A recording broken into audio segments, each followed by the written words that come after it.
بسم اللہ الرحمن الرحیم ان الحمد للہ نحمده ونستعینه ونستغفره من يهده اللہ فلا مضل له ومن يضلل فلا هادی له واشهد ان لا الہ الا اللہ وحده لا شریک له واشهد ان سیدنا ونبینا وحبیبنا وشفیعنا وقرۃ اعیننا محمدا عبدہ ورسولہ صلی اللہ تبارک وتعالی علیہ وعلی آلہ واصحابہ وازواجہ وذریتہ وبارک وسلم تسلیما کثیرا اما بعد فاعوذ باللہ من الشیطان الرجیم بسم اللہ الرحمن الرحیم ولا تحسبن اللہ غافلا عما يعمل الظالمون انما يؤخرهم لیوم تشخص فیہ الابصار سبحان ربک رب العزۃ عما یصفون وسلام علی المرسلین والحمد للہ رب العالمین اللہم صل علی سیدنا محمد وعلی آل سیدنا محمد وبارک وسلم۔ میرے محترم بھائیوں اور دوستوں،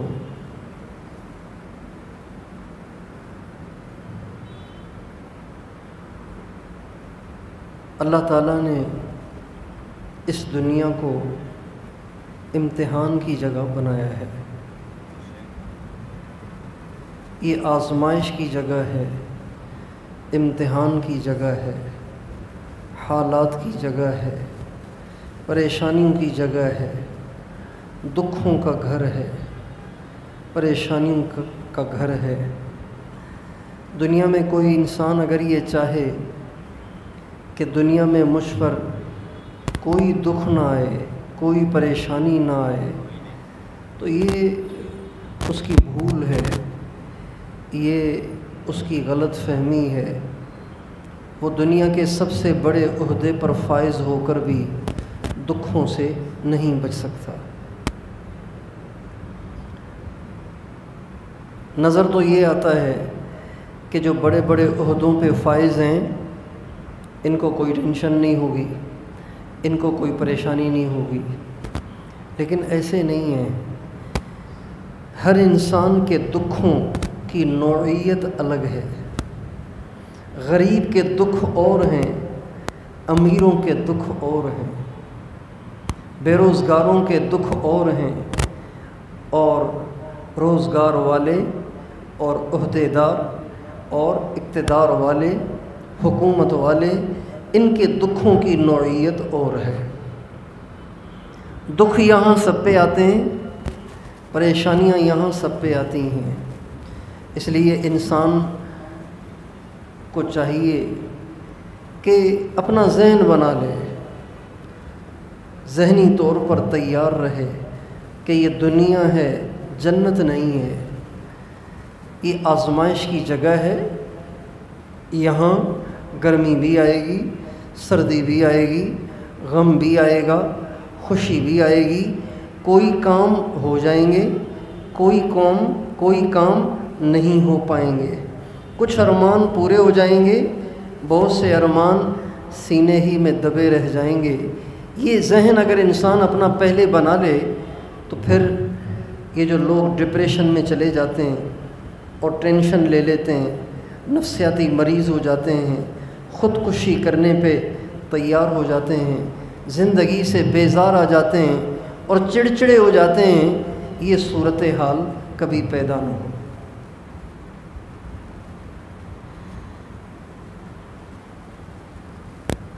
اس لیے ہماری شریعت نے، ہمارے نبی نے ہمیں دنیا میں پرسکون رہنے کا بڑا آسان علاج بتایا ہے۔ پرسکون رہنے کا آسان علاج ہے کیا؟ اللہ تعالیٰ کی نعمتوں کو یاد کرو۔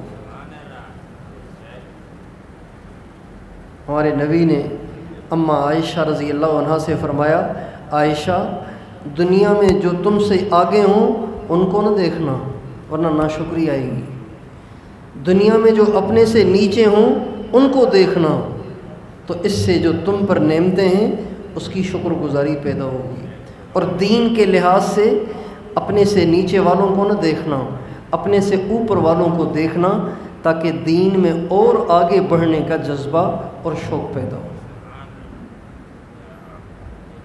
ہم لوگ جب پریشان ہوتے ہیں تو جس وجہ سے پریشان ہوتے ہیں وہ ایک ہوتی ہے، دو ہوتی ہیں، تین ہوتی ہیں، چار ہوتی ہیں، پانچ ہوتی ہیں، 10 ہوتی ہیں۔ اس سے زیادہ پریشانیاں تو کسی پہ نہیں آتی۔ بیوی بیمار، ماں بیمار، بچہ بیمار، کاروبار نہیں، قرضہ، یہ تو 5 پریشانیاں ہو گئیں۔ 5 اور بھی ڈال لیں 10 ہو جائیں گی۔ لیکن جس وقت ان 10 پریشانیوں کا ہم واویلا کر رہے ہوتے ہیں اس وقت لاکھوں نعمتیں اللہ کی استعمال کر رہے ہوتے ہیں۔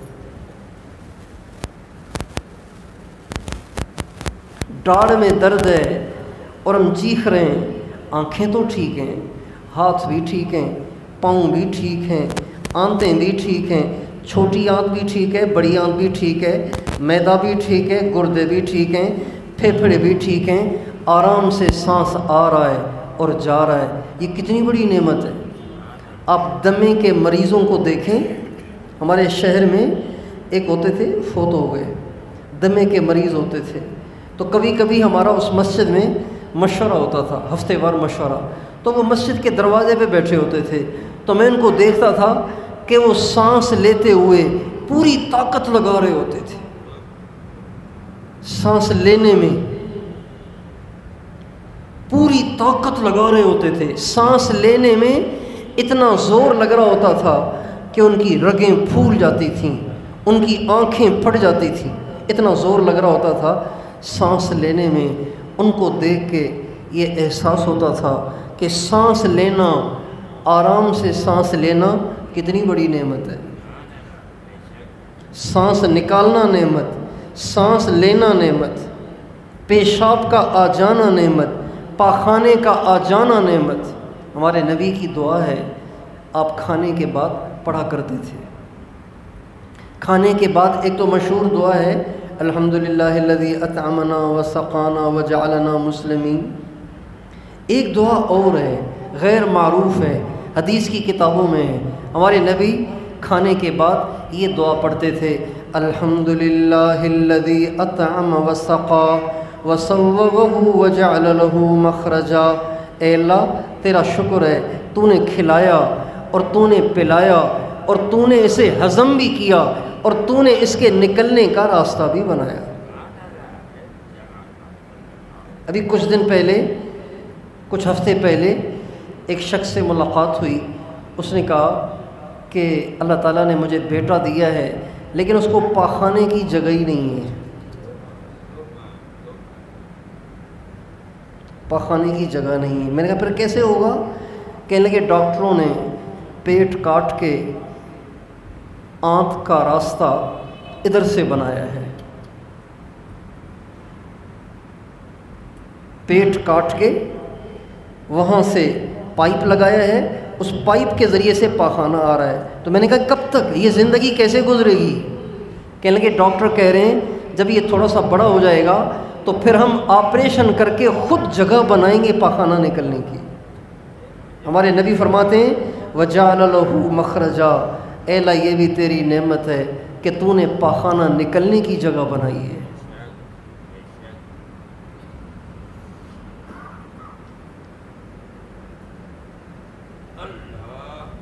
کتنی اللہ کی نعمتیں ہیں، کتنے اللہ کے احسانات ہیں۔ اللہ تعالیٰ فرماتے ہیں وَإِن تَعُدُّوا نِعْمَةَ اللَّهِ لَا تُحْصُوهَا إِنَّ الْإِنسَانَ لَظَلُومٌ كَفَّارٌ۔ اگر تم میری نعمتوں کی صرف گنتی بھی کرنے بیٹھ جاؤ نا، تمہاری زندگیاں کھپ جائیں، تم میری نعمتوں کی گنتی بھی نہیں کر سکتے۔ بے شک انسان بڑا ظالم، بڑا ناشکرا ہے۔ اس لیے دنیا دکھوں کی جگہ ہے، پریشانیوں کی جگہ ہے، حالات کی جگہ ہے، امتحان کی جگہ ہے، آزمائشوں کی جگہ ہے۔ یہاں آزمائش سے کوئی نہیں بچ سکتا، چاہے وہ دنیا کے اعتبار سے بڑا ہو چاہے وہ دین کے اعتبار سے بڑا ہو، چاہے وہ بڑے سے بڑا عہدے دار ہو، چاہے وہ غریب اور مسکین اور فقیر آدمی کیوں نہ ہو، چاہے وہ ایک گرا پڑا گنہگار کیوں نہ ہو، چاہے وہ اللہ کا پہنچا ہوا کوئی کامل ولی کیوں نہ ہو، حالات سب پہ آتے ہیں، پریشانیاں سب پہ آتی ہیں، مصیبتیں سب پہ آتی ہیں۔ اللہ تعالیٰ نے اس دنیا کو امتحان کی جگہ بنایا، ہاں جزا سزا کی جگہ یہ نہیں، وہ اگلا جہان ہے۔ جزا اچھے کام پہ جو ملے اسے جزا کہتے ہیں، برے کام پہ جو ملے اسے سزا کہتے ہیں۔ یہ دنیا جزا سزا کی جگہ نہیں ہے، جزا سزا کی جگہ وہ مرنے کے بعد ہے۔ دنیا تو امتحان کی جگہ ہے۔ سب سے اللہ کے پیارے، سب سے اللہ کے محبوب، سب سے اللہ کے قریب حضرت محمد صلی اللہ علیہ وسلم ہیں، جن سے زیادہ اللہ کے قریب کوئی نہیں ہے، جن سے زیادہ اللہ کو محبوب کوئی نہیں ہے، جن سے زیادہ اللہ کے ہاں کسی کی چلتی نہیں ہے، لیکن ان کی بھی ساری زندگی دکھوں میں گزر گئی، تکلیفوں میں گزر گئی، آزمائشوں میں گزر گئی، امتحانوں میں گزر گئی۔ تنگی کا عالم یہ ہے، تنگی کا عالم یہ ہے کہ آپ دنیا سے جا رہے ہیں اور آپ دنیا سے جا رہے ہیں اور آپ مقروض ہیں۔ ہمارے نبی کا جب انتقال ہوا آپ مقروض تھے، ایک یہودی کے مقروض تھے۔ ایک یہودی کے پاس آپ نے اپنی زرہ رکھی ہوئی تھی، زرہ قیمتی لباس ہوتا تھا جو میدان جنگ میں پہنتے تھے، وہ زرہ آپ نے ایک یہودی کے پاس رکھ کے اس سے گھر کے لیے غلہ لیا تھا۔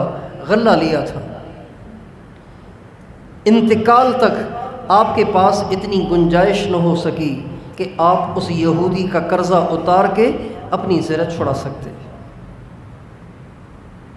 تنگی کا عالم یہ تھا کہ اماں عائشہ رضی اللہ عنہ فرماتی ہیں جس صبح کو اللہ کے نبی کا انتقال ہوا، پیر کے دن انتقال ہوا، اس سے پہلے والی جو رات تھی یعنی پیر کی رات، اللہ کے نبی کے گھر کے چراغ میں تیل بھی نہیں تھا۔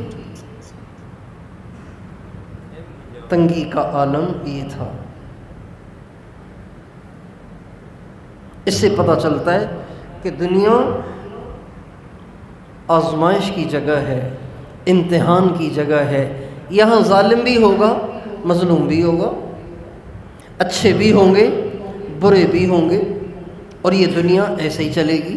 کفر بھی ہوگا، اسلام بھی ہوگا، شرک بھی ہوگا، توحید بھی ہوگی، عدل بھی ہوگا، ظلم بھی ہوگا، لیکن یہ دنیا اس طرح ایک دن ختم ہو جائے گی، اور مرنے کے بعد جو اگلا جہان شروع ہوگا وہاں ہر کیے کا بدلہ دیا جائے گا، اچھے کو اچھا بدلہ دیا جائے گا، برے کو برا بدلہ دیا جائے گا۔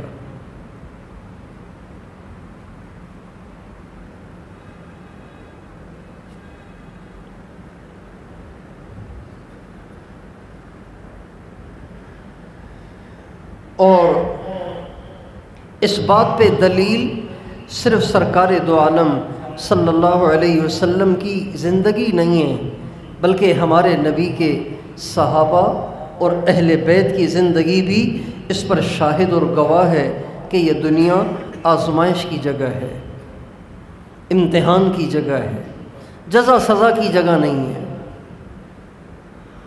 بہت سے لوگ کہتے ہیں نا کہ یہ فلاں ظالم ہے، فلاں چور ہے، فلاں ڈاکو ہے، فلاں بڑا جابر ہے، اور فلاں اتنا بڑا سفاک ہے، اتنا بڑا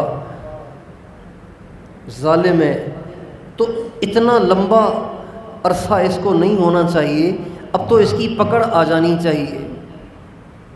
نہیں، اللہ کے ہاں نظام کچھ اور ہے۔ اللہ تعالیٰ کے ہاں نظام وہ ہے جس کو اللہ بہتر سمجھتا ہے۔ انسان چونکہ جلد باز ہے، اس لیے انسان یہ سوچتا ہے بس جو میں سمجھ رہا ہوں وہ ہونا چاہیے۔ اللہ تعالیٰ کہتے ہیں انسان کا علم بہت چھوٹا ہے، انسان کا علم بہت محدود ہے، اللہ کا علم بڑا وسیع ہے، اللہ کی حکمت بڑی وسیع ہے، اللہ جو کرتا ہے ٹھیک کرتا ہے۔ ہمارے نبی کی دعا ہے، اس دعا کا ایک ٹکڑا ہے، اس دعا میں ایک جملہ ہے جس میں آپ علیہ السلام فرماتے ہیں عدل فی قضاؤک، اے اللہ آپ جو بھی فیصلہ کریں وہ عدل ہی عدل ہے۔ اللہ پاک کا کوئی فیصلہ ظلم نہیں ہے، اللہ تعالیٰ کا کوئی فیصلہ زیادتی نہیں ہے، اللہ تعالیٰ کا کوئی فیصلہ ناحق نہیں ہے۔ اللہ جو جس کے لیے فیصلہ کرتا ہے اس کے لیے وہی بہتر ہوتا ہے۔ انسان کی مثال ایسے ہے جیسے ایک چھوٹا بچہ ہوتا ہے، چھوٹا بچہ کڑوی دوائی کھانے کے لیے تیار نہیں ہوتا۔ ایسے ہی جب اس کو کوئی بیماری ہو اور کسی چیز سے اس کو پرہیز بتایا گیا ہو تو اس سے پرہیز کرنے کے لیے تیار نہیں ہوتا۔ کھانسی لگی ہوئی ہے، گلے آئے ہوئے ہیں اور گلے میں انفیکشن ہو گیا ہے، ساری رات کھانستا ہے، لیکن جو ہی آئس کریم والے کی آواز آتی ہے چیخنا شروع کر دیتا ہے کہ مجھے تو آئس کریم چاہیے۔ بیٹا آپ کو گلے میں تکلیف ہے، آپ کی اینٹی بائیوٹک چل رہی ہے، اس میں بد پرہیزی کرنا ٹھیک نہیں ہے، آپ کو اتنا بخار ہے، ساری رات آپ کھانستے ہیں، لیکن اسے سمجھ نہیں آتی، وہ بے باک چیختا چلا جاتا ہے۔ ایسے ہی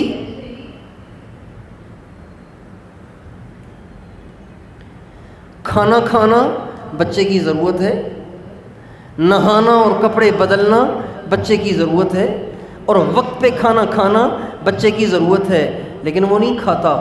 مائیں پکڑ پکڑ کے کپڑے اتارتی ہیں، پکڑ پکڑ کے نہلاتی ہیں، اور وہ چیختا ہے چلاتا ہے کہ میں نے نہیں نہانا، لیکن ماں زبردستی اس پہ پانی ڈالتی ہے۔ لگ ایسے رہا ہوتا ہے یہ بڑا مظلوم ہے، بیچارہ کتنا چیخ رہا ہے، اور یہ ماں بڑی ظالم ہے، اتنا چیخ رہا ہے لیکن اس میں کوئی رحم ہی نہیں آ رہا۔ لیکن حقیقت یہ ہے اگر کسی میں سمجھ ہو تو وہ سمجھے گا کہ بچہ بے وقوف ہے، نہ سمجھ ہے، کم عقل ہے، ماں ہی حق پر ہے، اور ماں جو کر رہی ہے وہ بالکل ٹھیک کر رہی ہے۔ بالکل یوں ہی اللہ کا نظام ہے۔ اللہ تعالیٰ جس زمانے میں جس قوم کے لیے، جس فرد کے لیے، جس علاقے کے لیے جو حالات بناتا ہے، بندے کو اس سے تکلیف ہوتی ہے، بندہ اس پہ چیختا ہے، چلاتا ہے، پریشان ہوتا ہے، لیکن اللہ کو پتہ ہے کہ بندے کے لیے اسی میں بہتری ہے۔ اس لیے حضرت پیران پیر غوث اعظم شیخ عبد القادر جیلانی رحمۃ اللہ علیہ فرمایا کرتے تھے اللہ کے فیصلے پہ اعتراض نہ کرو، اللہ کے فیصلے پہ اعتراض نہ کرو، اللہ جس حال میں رکھے کہو کہ میرے لیے یہی ٹھیک ہے۔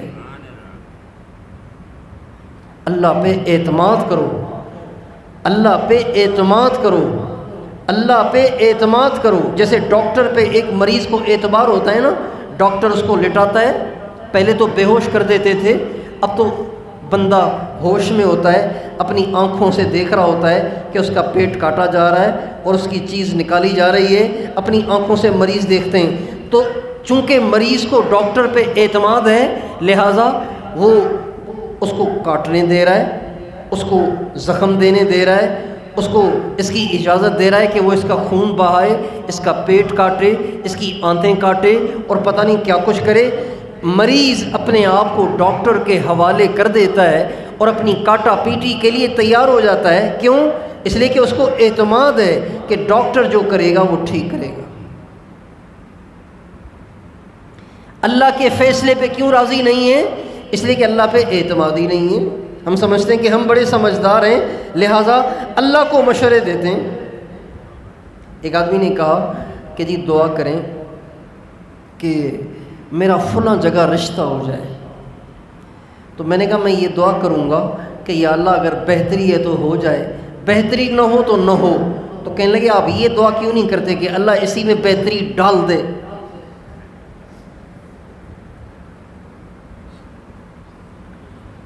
اللہ کو مشورے اس لیے دیتے ہیں کہ اللہ پہ اعتماد نہیں ہے،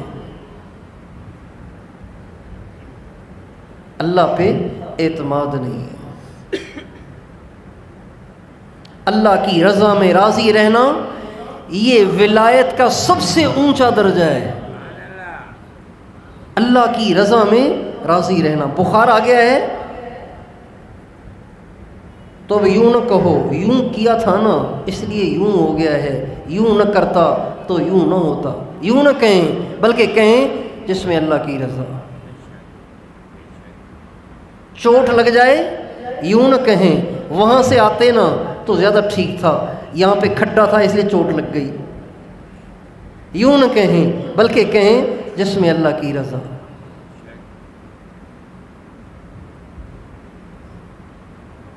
حادثہ ہو جائے، چوٹ لگ جائے، نقصان پڑ جائے، مصیبت آ جائے، آزمائش آ جائے، تکلیف آ جائے تو ہمارے نبی نے فرمایا یوں نہ کہا کرو کہ لو اگر یوں ہوتا تو یوں ہوتا، یوں نہ کہو فَإِنَّ لَوْ تَفْتَحُ عَمَلَ الشَّيْطَانِ، اس لیے کہ تم لو کہو گے یعنی یوں کہو گے نا کہ اگر یوں کرتے تو یوں نہ ہوتا، اگر یوں کہو گے تو شیطان کا دروازہ کھلے گا، شیطان تمہارے ایمان کو خراب کر دے گا۔ اس کا مطلب ہے تقدیر اور قسمت تو کوئی چیز ہی نہ ہوئی، تدبیر ہی سب کچھ ہوا کہ یوں کرتے تو یوں ہوتا، یوں کرتے تو یوں ہوتا۔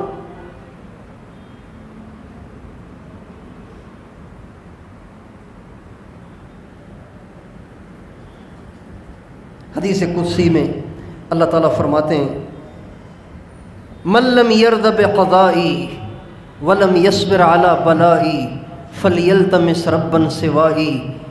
اللہ تعالیٰ فرماتے ہیں جو میرے فیصلے پہ راضی نہیں ہے اور میری مصیبت پہ صبر نہیں کرتا،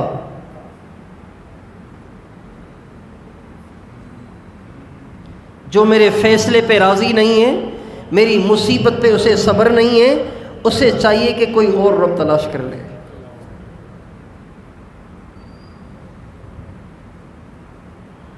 اس کا مطلب یہ ہوا کہ اللہ وہ کرے جو ہم کہہ رہے ہیں، یعنی اللہ پاک کو اپنی مرضی پہ لانا چاہتے ہیں۔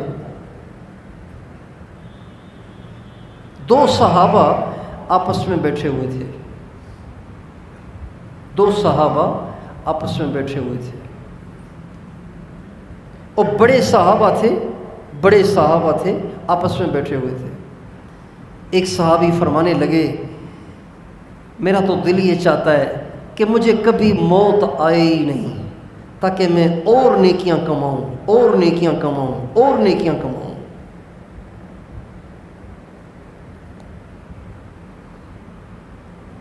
اور اللہ کو راضی کروں۔ دوسرے صحابی کہنے لگے میرا تو دل چاہتا ہے کہ آج ہی چلا جاؤں تاکہ اللہ سے ملاقات ہو جائے۔ اوپر سے امام حسن آ گئے۔ امام حسن حضور کا لخت جگر ہیں، انہوں نے بتایا کہ یہ یوں کہہ رہے ہیں، میں یوں کہہ رہا ہوں۔ فرمانے لگے لیکن میں تو نہ جینا چاہتا ہوں نہ مرنا چاہتا ہوں جس میں میرے رب کی رضا ہو۔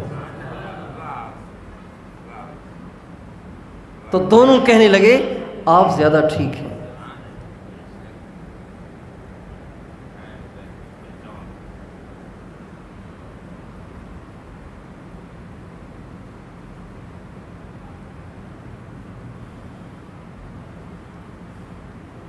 بندہ کسے کہتے ہیں؟ بندہ اسے کہتے ہیں جس کی کوئی مرضی ہی نہ ہو، اس کی کوئی چاہت نہ ہو، اس کی کوئی خواہش نہ ہو، بس ادھر بٹھاؤ تو ادھر بیٹھ جائے، ادھر بٹھاؤ تو ادھر بیٹھ جائے، ادھر بٹھاؤ تو ادھر بیٹھ جائے۔ ملازم ایسے ہی ہوتا ہے نا، ملازم یہ جو پرائمری اسکولوں کے چپڑاسی ہوتے ہیں، دفتروں میں چپڑاسی ہوتے ہیں، ان کی کوئی خواہش ہوتی ہے؟ کبھی ان کے دل میں یہ خیال آتا ہے کہ یار مجھے بھی یہ گول کرسی مل جائے نا، مجھے بھی یہاں بٹھائیں؟ اگر افسر نے اس کو اسٹول پہ بٹھایا ہے تو وہ یہ نہیں کہے گا صاحب آپ خود تو گول کرسی پہ بیٹھے ہوئے ہیں اور مجھے آپ نے اسٹول پہ بٹھا دیا ہے، کم از کم کوئی پلاسٹک والی کرسی میرے لیے رکھوا دیتے آپ، کبھی بھی نہیں کہے گا۔ کیوں؟ اپنے آپ کو سمجھتا ہے کہ میں ہوں ہی چپڑاسی، ملازم ہی تو ہوں، لہٰذا مجھے کیا مجال کہ میں یہ خواہش کروں کہ جی میرے لیے کرسی رکھو اور میرے لیے صوفہ رکھو اور میرے لیے یہ رکھو اور وہ رکھو، چونکہ ہوں ہی گھٹیا درجے کا، آخری درجے کا ملازم، لہٰذا جہاں بٹھائیں گے وہیں بیٹھ جاؤں گا، جو کھلائیں گے وہی کھا لوں گا، جو پلائیں گے وہی پی لوں گا۔ بس یہی حال ایک بندے کا ہونا چاہیے جب انسان کے اندر ابدیت کی شان ظاہر ہوتی ہے، جب وہ اللہ پاک کے قریب ہوتے ہوتے مقام ابدیت پہ پہنچتا ہے تو پھر اس کی اپنی ساری مرضیاں ختم ہو جاتی ہیں اور وہ کہتا ہے میرا رب مجھے جس حال میں رکھے میں اس حال میں راضی ہوں۔ وہ یہ نہیں کہتا اللہ مالدار بننا چاہتا ہوں،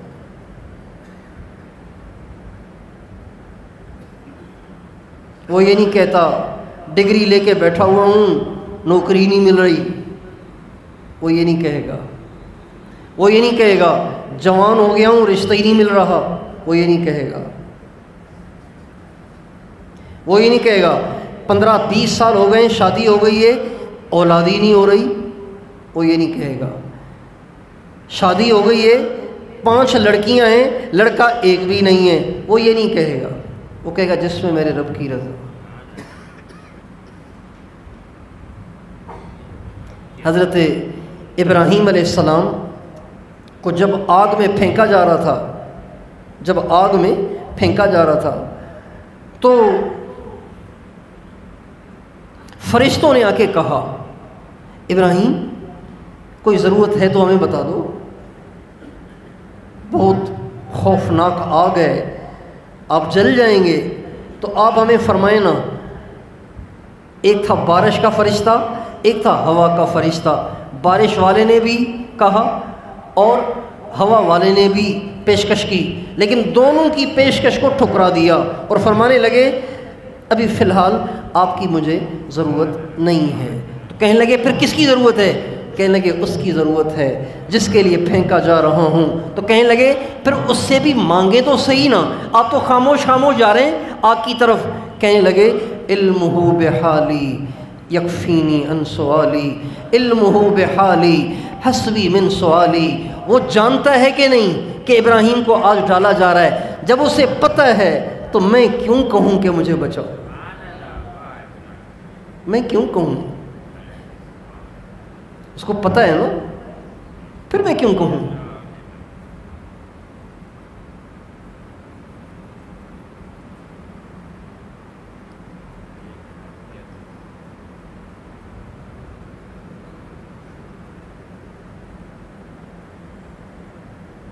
علمہ بحالی حسبی من سوالی حسبی ان سوالی۔ اس کو پتہ ہے نا کہ میں آج آگ میں پھینکا جا رہا ہوں، بس یہ کافی ہے۔ اب اسے بچانا ہوگا تو بچائے گا، نہیں بچانا ہوگا تو ابراہیم جلنے پر راضی ہے۔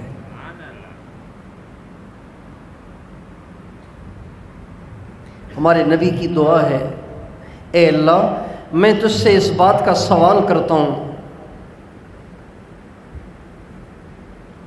اے اللہ میں تجھ سے اس بات کا سوال کرتا ہوں کہ تو مجھے ایسا بنا کہ تیرے ہر فیصلے پر میرا دل مطمئن رہے اور راضی رہے۔ یہ بات ہمارے نبی نے کئی دعاؤں میں مانگی ہے۔ ملا علی قاری رحمۃ اللہ علیہ نے جو کتاب لکھی ہے دعاؤں کی، اس میں ہمارے نبی کی دعاؤں کو جمع کیا ہے، جو دعائیں ہمارے نبی نے مانگی ہیں ان کو جمع کیا ہے، اس کا نام ہے الحزب الاعظم۔ اس میں کئی دعائیں ایسی ہیں جس میں ہمارے نبی نے اس بات کی دعا کی ہے اے اللہ ردنی بقضائک، اے اللہ مجھے اپنے فیصلے پہ راضی کر دے۔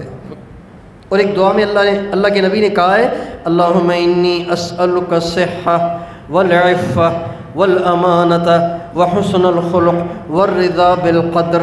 اے اللہ صحت دے، صحت دے، اے اللہ پاک دامنی دے، مجھ سے کوئی ایسا کام نہ ہو کہ جس سے دامن داغدار ہو جائے۔ والامانۃ، اے اللہ مجھے دیانتداری عطا فرما، کسی کو دھوکہ نہ دوں، کسی کو دھوکہ نہ دوں۔ وحسن الخلق، اے اللہ اچھے اخلاق عطا فرما کہ میں کسی پہ ناراض نہ ہوں، کسی کے ساتھ بد اخلاقی کا رویہ نہ کروں، کسی پہ ظلم اور زیادتی نہ کروں، کسی سے بدتمیزی نہ کروں اور کسی کا دل نہ دکھاؤں۔ والرضا بالقدر، اور اے اللہ مجھے تقدیر پہ راضی ہونا نصیب فرما۔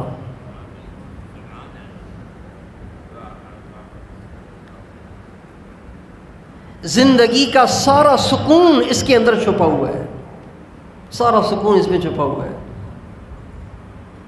بس جس میں اللہ کی رضا۔ اگر انسان اپنا ذہن بنا لے، دیکھیں دنیا میں انسان پریشان ہوتا ہے دو باتوں کی وجہ سے، دو باتوں کی وجہ سے ہمیشہ جو ٹینشن لاحق ہوتی ہے وہ دو باتوں کی، ایک تو یہ کیوں ہوا، یہ کیوں ہوا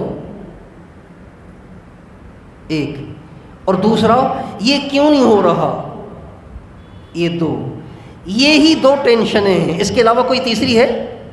کوئی تیسری ہے؟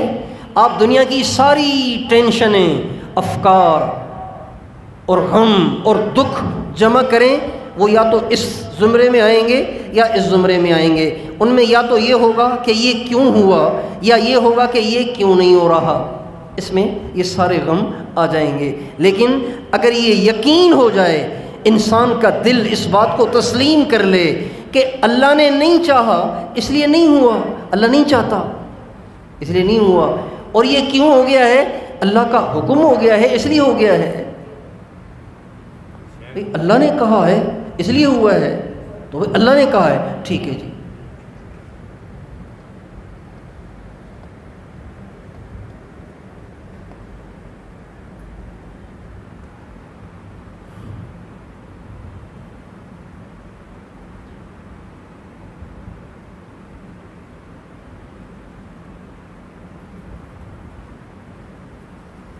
بڑا سکون ہے اس بات میں کہ انسان اپنا یہ ذہن بنا لے کہ یہ دنیا جزا سزا کی جگہ نہیں ہے، یہ آزمائش کی جگہ ہے۔ اس لیے میرے دوستو، اللہ کی رضا میں راضی رہنا ہی ابدیت ہے، اللہ کی رضا میں راضی رہنے میں ہی بڑا سکون ہے۔ اللہ جس حال میں رکھے کہو لبیک، میرے رب میں حاضر ہوں۔ دعا ضرور کرو، دعا ضرور کرو، دعا ضرور کرو، لیکن دعا میں جو مانگا جا رہا ہے وہ نہ ملے تو نا امید نہ ہو، بلکہ اس کو سمجھیں کہ اللہ کی رضا اسی میں ہے، اس میں زندگی کا بڑا سکون چھپا ہوا ہے۔ تیار ہیں انشاءاللہ؟ اللہ کی رضا میں ہمیشہ راضی رہیں گے انشاءاللہ۔ اللہ جس حال میں رکھے، یوں نہ کہو یہ نہ ہوتا وہ نہ ہوتا، یہ کیوں ہوا وہ کیوں ہوا، اللہ جس حال میں رکھے اس حال میں اللہ سے راضی رہنے کی کوشش کریں۔ پریشانی ہو تو رو رو کے اللہ کو سنائیں، اللہ کمزور ہوں، برداشت نہیں ہو رہا، مہربانی کر، آسانی کر۔ اللہ تعالی ہم سب کو اپنا سچا بندہ بننے کی توفیق عطا فرمائے۔